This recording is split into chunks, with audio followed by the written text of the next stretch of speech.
नमस्कार, बहुत बहुत स्वागत है आपका एस्ट्रो अरविंद शुक्ला चैनल में।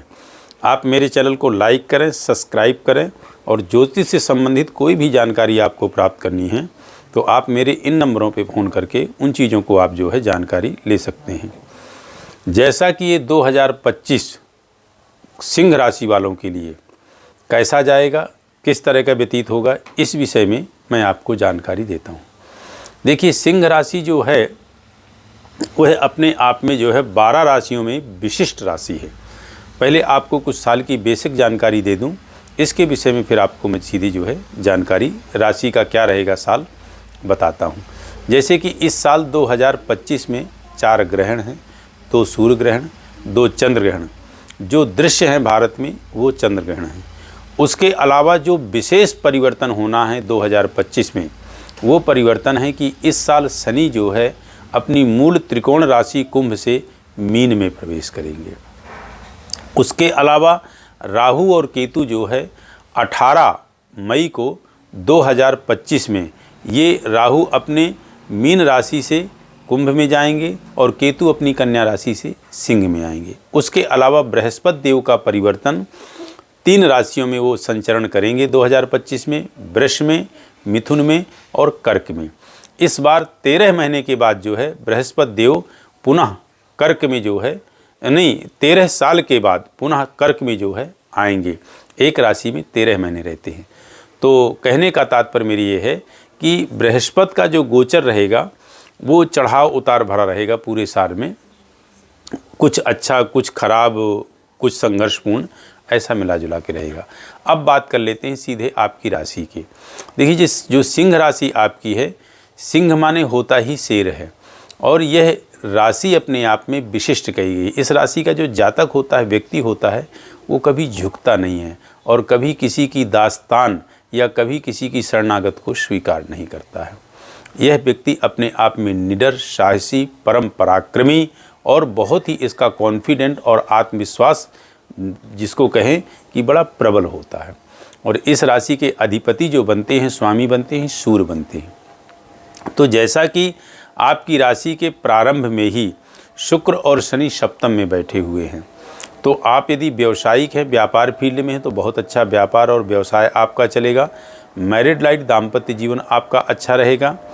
उसके साथ साथ आपकी स्थिति यदि हम मंगल की देखें तो शुरुआत में मंगल आपके व्यय स्थान पे है, यानी नीच का मंगल है। तो अपने अपव्यय का ध्यान देंगे, खर्च का ध्यान देंगे और चोट चपेट का ध्यान देंगे, कलह क्लेश का ध्यान देंगे। मैंने सप्तम में शनि और शुक्र बैठे हैं तो व्यापार का ठीक कहा है, लेकिन यदि आपका निर्णय और अपने पार्टनर से तालमेल यदि आप नहीं बना पाए तो आपका नुकसान भी निश्चित रूप से हो सकता है, क्योंकि मंगल नीच का व्यय स्थान पे है और भाग्येश और चतुर्थेश होके व्यय स्थान पे गया हुआ है। तो इसका आपको ध्यान देना। दूसरा, आपके राहु अभी 18 मई तक तो अष्टम में ही हैं, जो आप अपने उदर विकार, पेट संबंधित, त्वचा संबंधित आदि चीज़ों का जो है ध्यान देंगे।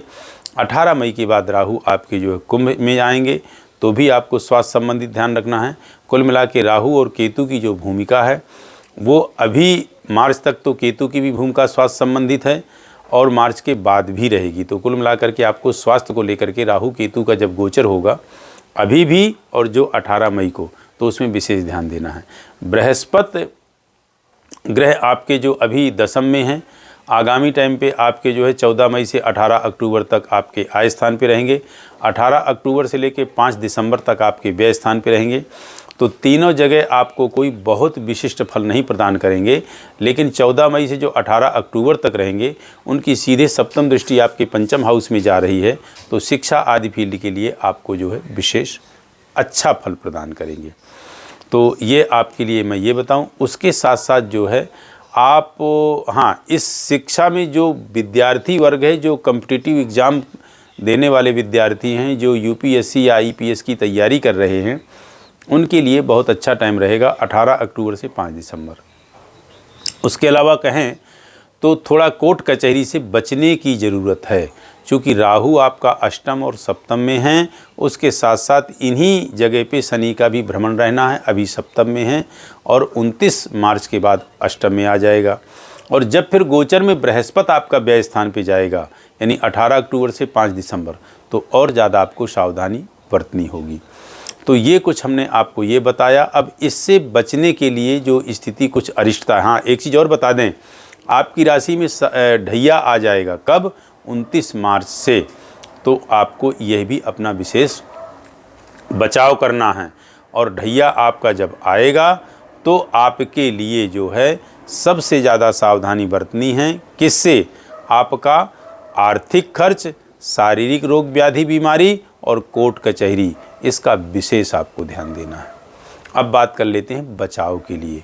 बचाव के लिए कि आपके ढैया आ रहा है तो प्रयास करें कि आप तुला दान कर दें, और हो सके तो 1.25 केजी काले तिल, कोयला, कील, काजल, काला कपड़ा, सरसों, राई और उड़द, ये आप जो है 1.25 केजी उसी कपड़े में बांध करके कर दें। जैसे आप जो है तेल को लें तो तेल को किसी जो है कटोरे में भर लें, यानी किसी बाउल टाइप का कटोरा आपका हो।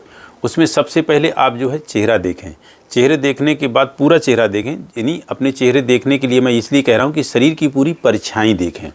फिर हाथों के नाखून, पैरों के नाखून, ये इसलिए कह रहा हूँ कि एक तरह से आपने तैलाभिषेक कर लिया। तो ये इस तरह से देख करके उसको फिर डाकौत को या शनि मंदिर में आप जो है दान कर सकते हैं। और एक चीज़ का आपने विशेष ध्यान रखना है कि ये जो भी कुछ करें संकल्पित दान करें तो बहुत अच्छा रहेगा। अपने शरीर के वजन के बराबर अन्न का दान कोई ब्राह्मण ले सके तो बहुत अच्छी बात है, नहीं किसी गौशाला में कर दें, ये आपके लिए अच्छा रहेगा। इससे क्या होगा कि शनि प्रकोप दोष जो है, राहु केतु आदि का जो अरिष्टकारी फल है वो थोड़ा सा कम हो जाएगा। अब बात कर लेते हैं आप क्या करें और किस चीज़ का उपाय करें। आप सीधे भगवान विष्णु जी से जुड़ें, सीधे प्रभु राम, प्रभु कृष्ण से जुड़ें और आदित्य हृदय स्तोत्र का पाठ करें। और ध्यान रखिएगा आप जल देना बिल्कुल नहीं भूलिएगा सूर्य नारायण को। तांबे के पात्र में गुलाब का फूल डाल के, गंगा जल डाल के, थोड़ा उसमें गुड़ या रोली, नहीं रोली की आवश्यकता नहीं, आपके पास गुलाब का फूल है, थोड़ा गुड़ डाल करके भगवान आदिदेव भास्कर को, सूर्य नारायण को अर्घ्य दें।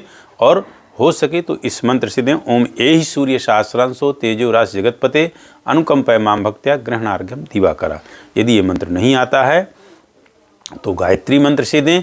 गायत्री मंत्र भी नहीं आता है तो ओम घृं घृणि सूर्याय नमः, यह भी नहीं आता है तो ओम सूर्याय नमः, इस मंत्र से आप भगवान सूर्य नारायण को अर्घ्य दें। वहीं खड़े खड़े 7 परिक्रमाएं लगाएं और भगवान सूर्य नारायण को नमन करें। लेकिन जब अर्घ्य दें तो प्रयास ऐसे करें, घुटने टेक करके दें।